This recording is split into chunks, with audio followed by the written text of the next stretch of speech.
여러분, 만일 등불을 켜서 말 아래 나무 그릇 안에 두면 그 불빛이 어디까지 갈까요?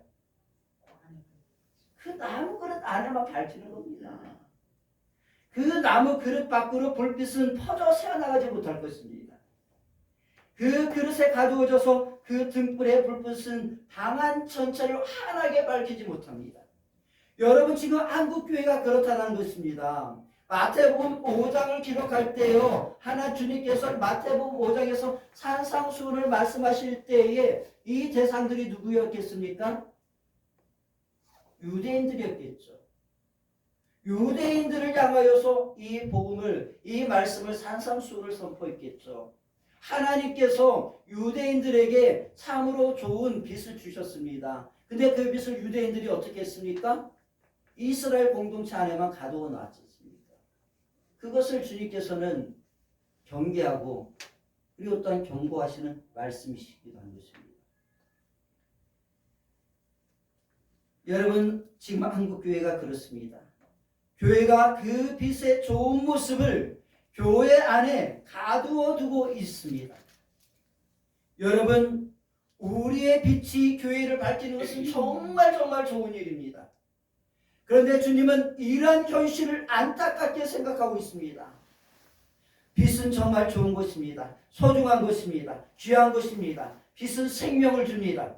그런데 그 좋은 빛의 수혜를, 그 빛의 은혜를 교회만 누리고 있다고 한다면 주님이 무엇라고 생각을 하시겠습니까?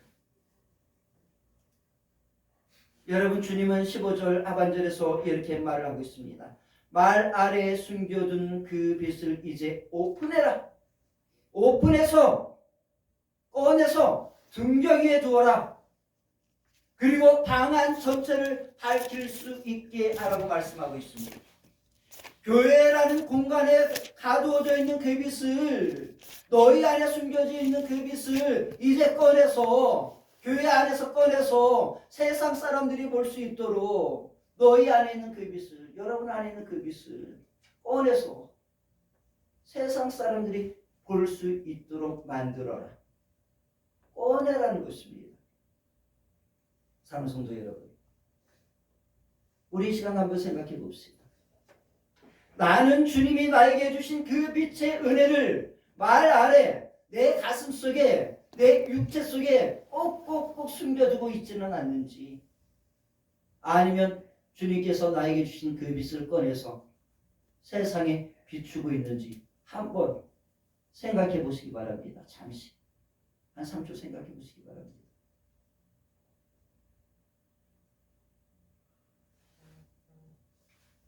여러분, 말 아래 두면 그 말 아래라는 그 공간만 밝힐 것입니다. 그러나 등경 위에 두면 그 빛은 멀리 퍼져나갈 것입니다. 만일 감춰두고 있다고 한다면 오픈하시고 꺼내셔서 여러분 안에 있는 그 빛, 우리 공동체 안에 있는 그 좋은 빛을 세상이 볼 수 있도록 높은 곳에 걸어두는 교회, 걸어두는 성도 되기를 축복합니다. 다음 주님은 16절에서 이렇게 말씀하고 있습니다. 너희 빛이 사람 앞에 비치게 하여라고 말씀하고 있습니다. 우리 성경에는 너희 빛이라고 번역되어 있지만 보다 더 정확한 번역은 이것입니다. 너희 속에 들어있는 그 빛.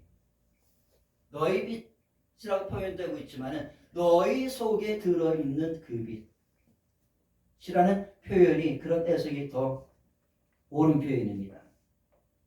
여러분, 주님은 그리스도인들을 향하여 너희 속에 빛이 들어있다 이렇게 말하고 있습니다.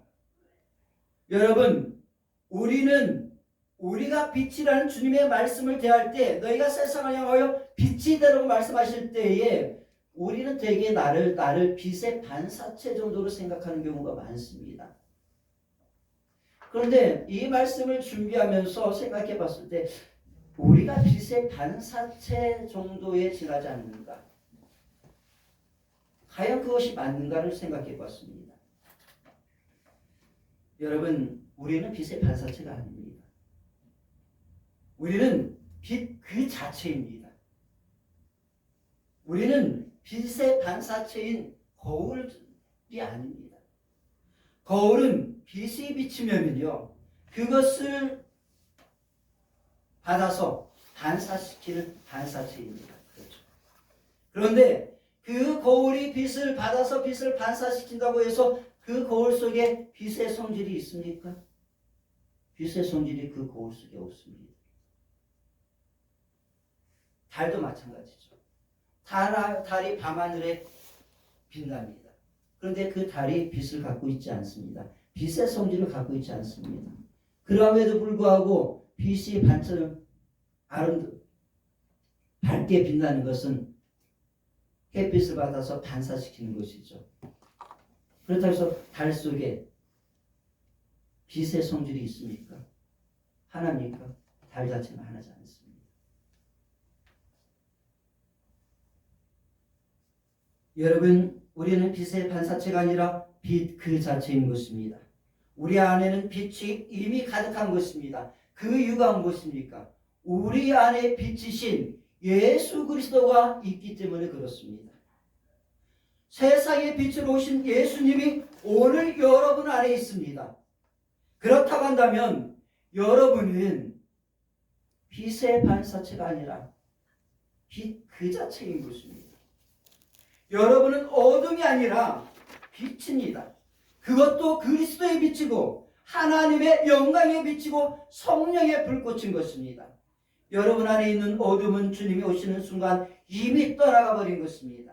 여러분의 어둠의 종류가 무엇이든지 칠흑과 같은 어둠일지라 할지라도, 그리고 또한 용서받지 못할 어둠의 죄를 가슴에 품고 있다 할지라도, 생명의 빛으로 오신 주님이 여러분 안에 들어간 그 순간에 여러분은 예수 그리스도 안에서 거룩의 빛이 되어졌고, 사랑의 빛이 되어졌고, 생명의 빛이 되어졌고, 기쁨의 빛이 되어진 것입니다. 여러분 기억하십시오. 저는 예전서부터 설교를 들을 때에 빛의 반사체로 설교를 들어왔습니다. 그러나 그것이 전혀 틀리지 않지만 빛의 반사체이지만, 그러나 동시에 우리는 빛 그 자체인 것입니다. 여러분 안에 있는 그 빛을 받으십시오. 그리고 뿜어내십시오. 우리는 이렇게 생각할 수 있습니다. 목사님, 나 하나 등불 밝힌다고 해서 어둠을 밝힐 수 있겠습니까? 세상은 너무 어두워져 있어서 이미 틀려버렸습니다.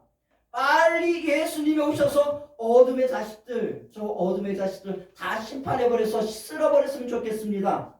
이렇게 말할 수 있습니다. 여러분, 혹시 나 혼자 불 밝힌다고 되겠습니까? 라고 생각하시는 분들이 있습니까? 그러나 기억하십시오. 그 어둠 속에 빛을 가진 한 사람이 들어가면 그곳은 어둠은 물러나고 생명의 빛으로 가득해집니다. 여러분, 요나의 이야기 다 아시지 않습니까? 요나의 이야기 다 아시잖아요. 하나님의 사람 요나 한 사람이 멸망의 땅 니느웨에 들어가서 복음을 전했습니다. 하나님의 말씀을, 하나님의 음성을 전했습니다. 그때 그 한 사람으로 인하여 니느웨 땅에 일어난 일들이 무엇입니까? 니느웨 온 땅이 회개하고, 하나님의 말씀을 듣고 온 땅이 회개하고, 그리고 또한 하나님의 말씀을 받아들이자 죽음의 세력이, 어둠의 세력이 그곳에서 물러나기 시작했습니다. 그리고 생명의 빛으로 니느웨가 살아나는 역사가 일어나게 되는 것입니다. 거룩의 빛이 찬란하게 이방인의 땅에 비치게 되어진 것입니다. 여러분, 나 한 사람으로는 못합니다. 요나는 못합니다. 그러나 그 요나 안에 있는 하나님의 말씀의 빛이 니느웨를 생명의 땅으로 만든 것입니다.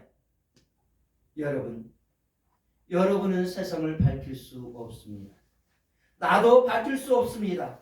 그러나 내 안에 계신 예수 그리스도, 여러분 안에 계신 예수 그리스도, 그리고 이 교회에 임재해 계신 하나님 예수 그리스도의 복음의 빛이 세상을 밝히는 것입니다.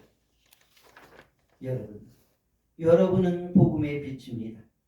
여러분 안에 복음의 빛이 들어있습니다. 그러기에 여러분이 가는 곳에서 복음의 빛을 비출 것입니다.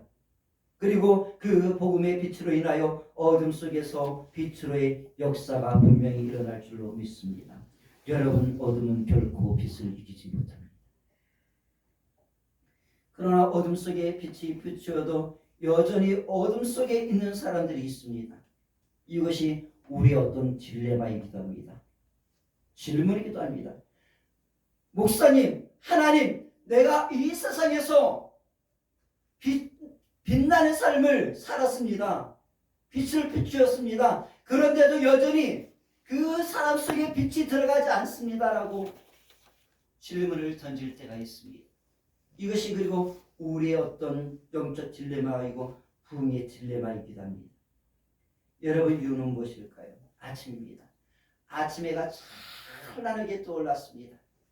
그 아침 해가 창살을 뚫고 그 방에 들어갔습니다. 그런데 순간 너무 밝고 나에게는 아직도 어둠이 필요해.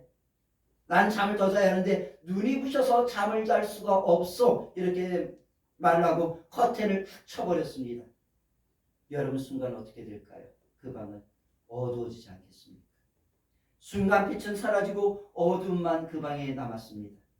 사랑하는 여러분, 빛이 세상에 와도 여전히 세상이 어두운 것은 빛을 피하여 숨는 것이며 빛을 스스로 차단해하고 커튼을 닫아버리기 때문인 것입니다. 문을 열지 않으면 온 세상이 아침이 밝아와도 그곳은 여전히 어둠의 밤이요 공간이 되는 것입니다. 사랑하는 여러분, 혹시 여러분 중에 빛을 차단하고 있는 분들이 있습니까? 커튼을 치고 있는 분들이 있습니까? 이 시간 반드시 커튼을 떼어내십시오. 그리고 창문을 여십시오. 그러면 오늘 하나님의 빛이 이 시간 여러분의 삶을, 주님의 몸된 교회를, 여러분의 가정을 찬란하게 눈부시게 빛나게 하실 것입니다. 혹시 여러분이 복음의 빛을 비추임에도 여전히 커튼을 치고 장막을 치고 있는 이들이 있습니까? 여러분, 기도하십시오. 여러분, 그래도 끝까지 그를 향하여 빛을 발하십시오. 언젠가는 그가 기지개를 켜고 일어날 것입니다. 그러면서 잘 잤다. 이젠 어둠은 필요 없어. 나에겐 빛이 필요해 말하면서 커튼을 여는 날이 있고 창문을 여는 날이 있고 문을 여는 날이 반드시 오게 되어져 있는 것입니다. 사랑하는 여러분, 우리가 빛을 바람으로 한 영혼을 깨우고 빛으로 인도하는 그 일은 시간을 필요로 합니다. 어떤 곳에는 즉각적인 반응이 오지만은 어떤 곳에는 기나긴 시간이 필요로 할 수도 있습니다. 그래서 주님은 우리에게 이렇게 말했습니다. 갈라디아서 1절에서 우리가 선을 행하다 낙심하지 말지니 포기하지 않으면 때가 되면 반드시 거두어 드릴 것이라고 말씀하고 있습니다. 여러분, 복음의 빛을 바라면서 낙심